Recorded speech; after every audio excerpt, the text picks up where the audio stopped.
Yma Dream by Meehan, 1962.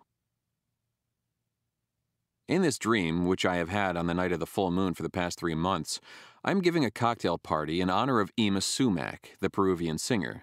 This is strange at once, for while I have unbounded admiration for 4-octave voices, I've never met Miss Sumac, and even in a dream it seems unlikely that I should be giving her a party. No matter. She and I are in the small living room of my apartment on Charles Street in Greenwich Village, and we're getting along famously.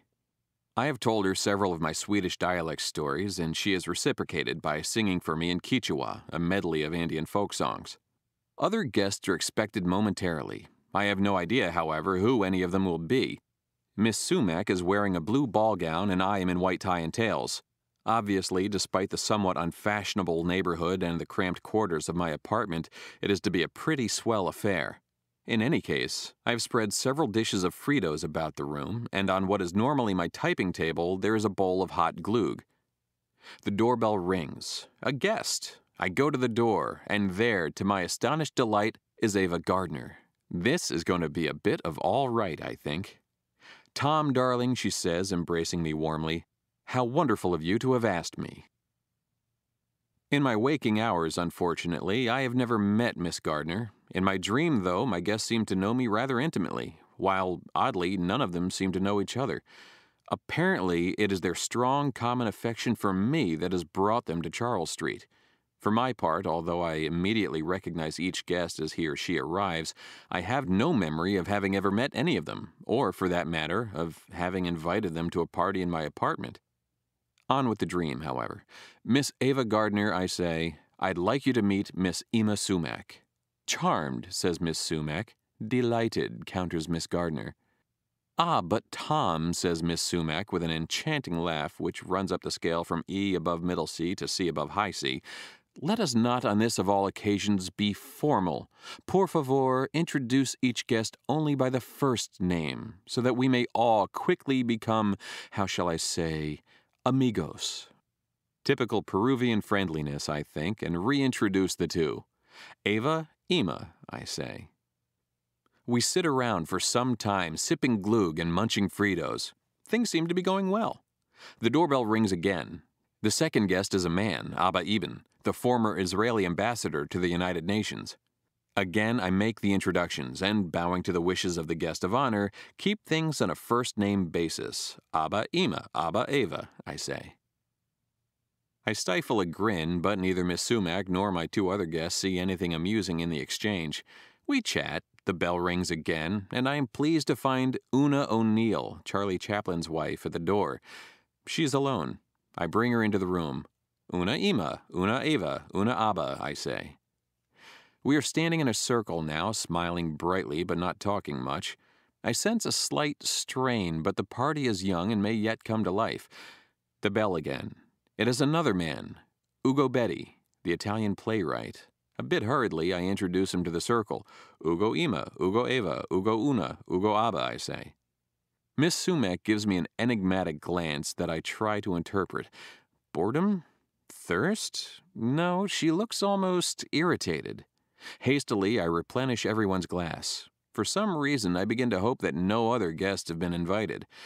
The doorbell rings once again, however, and I open the door on 2 lovely actresses, Ona Munson and Ida Lupino.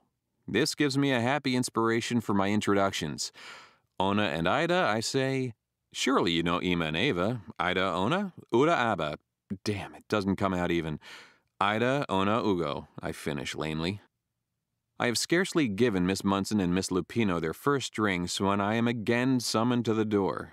My guest stands stony-faced as I usher in the new arrival, the young Aga Khan.